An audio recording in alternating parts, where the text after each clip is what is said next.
Friends, कैसे हैं आप लोग। आज हम लोग पढ़ेंगे MAHN यानी master of arts in Hindu studies, जिसमें आज पढ़ेंगे MHN 004 के खंड 4 में इकाई 3 जैन परंपरा में आत्म तत्व, जिसमें आज हम आपके लिए लेकर आए हैं ज्ञान आत्मा का स्वभाव है, प्रकृति का परिणाम नहीं।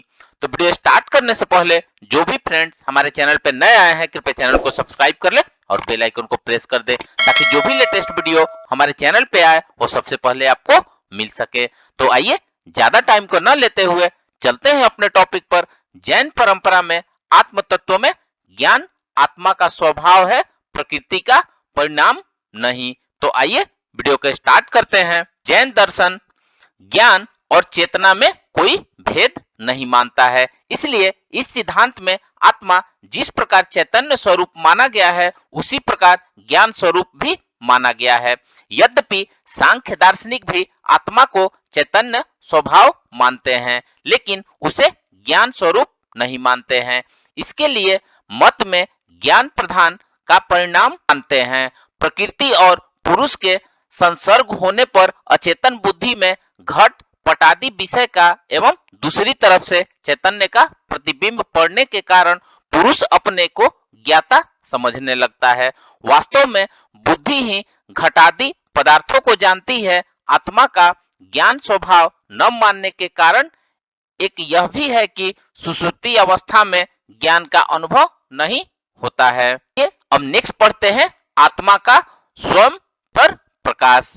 जैन दार्शनिक आत्मा को स्वयं पर प्रत्यक्ष मानते हैं। इस विषय में इन दार्शनिक का मत है कि आत्मा ज्ञान स्वरूप है और ज्ञान स्वयं पर प्रकाशक है, इसलिए आत्मा भी स्वयं पर प्रकाशक है। इस दर्शन में कहा गया है कि जिस प्रकार सूर्य या दीपक अपने आप को प्रकाशित करता है और अन्य पदार्थों को भी प्रकाशित करता है, उसी प्रकार आत्मा भी स्वयं तथा पर पदार्थों को प्रकाशित करता है। आचार्य कुंद कुंद प्रथम जैन आचार्य हैं, जिसने ज्ञान को सर्वप्रथम स्वयं पर प्रकाशक मानकर इस चर्चा का जैन दर्शन में सूत्रपात किया है। बाद के आचार्यों ने इनके मंतव्य का एक स्वर से अनुकरण किया है। पाप पुण्य का कर्ता, सुख दुख का भोक्ता, मूलतः जीव का स्वभाव अकर्ता और अभोक्ता है, परंतु जीव अनादि काल से विभवावस्था में है। वह सकर्मा है, इसलिए वह कर्ता और भोक्ता बना हुआ है। जीव ज्ञान और दर्शन स्वरूपी है, इसलिए वह पुण्य कर्म भी करता है। अज्ञान और मिथ्या तत्व जीव पर सघन बनते हैं, इसलिए वह पाप करता है। पाप फल देता है तो जीव दुखी बन जाता है और पुण्य फल देता है तो वह सुखी बन जाता है। जैन दार्शनिकों के अनुसार आत्मा संहरण एवं विसर्पणशील या संकोच विकासशील है। आत्माएं असंख्य किंतु समान रूप से नित्य है। आत्माएं इंद्रियों की संख्या रखने के आधार पर अनेक रूपों में विभक्त है। जन्म और मृत्यु इन जीवात्माओं के पर्याय है। उनका शरीर धारण करना कार्मिक प्रकृति की उपस्थिति का परिणाम है। इस प्रकार जैन दर्शन में विस्तृत ढंग से आत्मा के स्वरूप का विवेचन किया गया है। आइए अब नेक्स्ट पढ़ते हैं दो प्रकार के जीव। जीव मूलतः दो प्रकार के होते हैं, बद्ध जीव एवं बुद्ध जीव, या उसको मुक्त जीव भी कह सकते हैं। इसे संसारी जीव और सिद्ध जीव भी कहते हैं।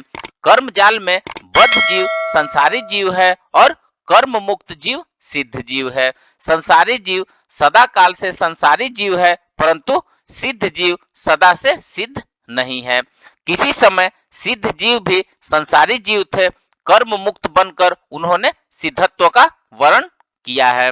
मौलिक योग्यता के धरातल पर समस्त जीव समकक्ष है। उनका ज्ञान, दर्शन, सुख और वीर्य एक समान है।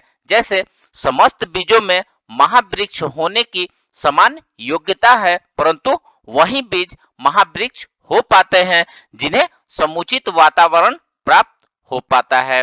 ऐसे समस्त आत्माओं में परमात्मा होने की योग्यता है, परंतु वही आत्माएं उस अवस्था तक पहुंच पाती है जिन्हें प्रथम उचित वातावरण प्राप्त होता है और अनंत जो अपनी शक्तियों का समन्वय समायोजन करती है। आइए अब नेक्स्ट पढ़ते हैं संसारी जीवों के भेद। संसारी जीवों को मुख्यतः दो विभागों में बांटा जा सकता है। पहला है अस्थावर और दूसरा है त्रस, जो एक स्थान पर स्थित रहते हैं। उन्हें अस्थावर कहा जाता है।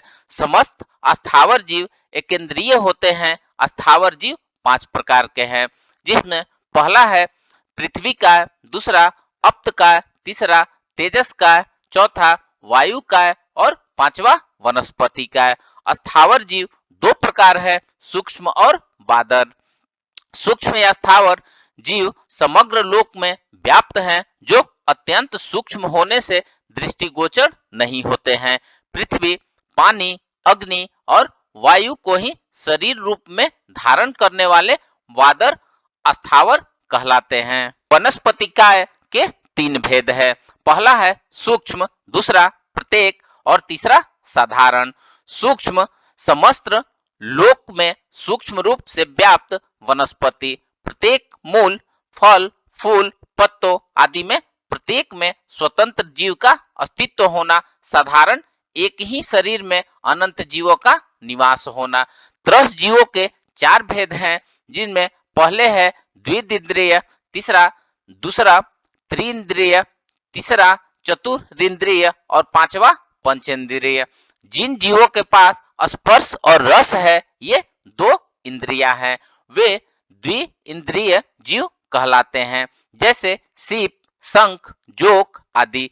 जिन जीवों के पास स्पर्श, रस और घ्राण ये 3 इंद्रियां हैं, वे त्रिइंद्रिय जीव कहलाते हैं, जैसे जू, लीख, खटमल, कुंथुआ आदि।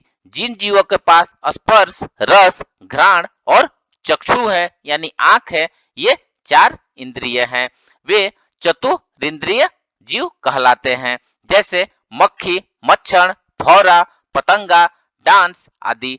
जिन जीवों के पास स्पर्श, रस, घ्राण, चक्षु और श्रुत ये 5 इंद्रियां हैं, वे पंच इंद्रिय जीव कहलाते हैं। ये 4 प्रकार के हैं, त्रियक, नारक, मनुष्य और देव। अध्यात्म की आइए अब नेक्स्ट पढ़ते हैं अध्यात्म की अपेक्षा से आत्मा के भेद। तो फ्रेंड्स, इस प्रकार से आज हमने जैन परंपरा में आत्म तत्व में ज्ञान आत्मा का स्वभाव है, प्रकृति का परिणाम नहीं। तो मिलते हैं एक नए वीडियो के साथ में, तब तक हमारे चैनल पे बने रहिए। धन्यवाद।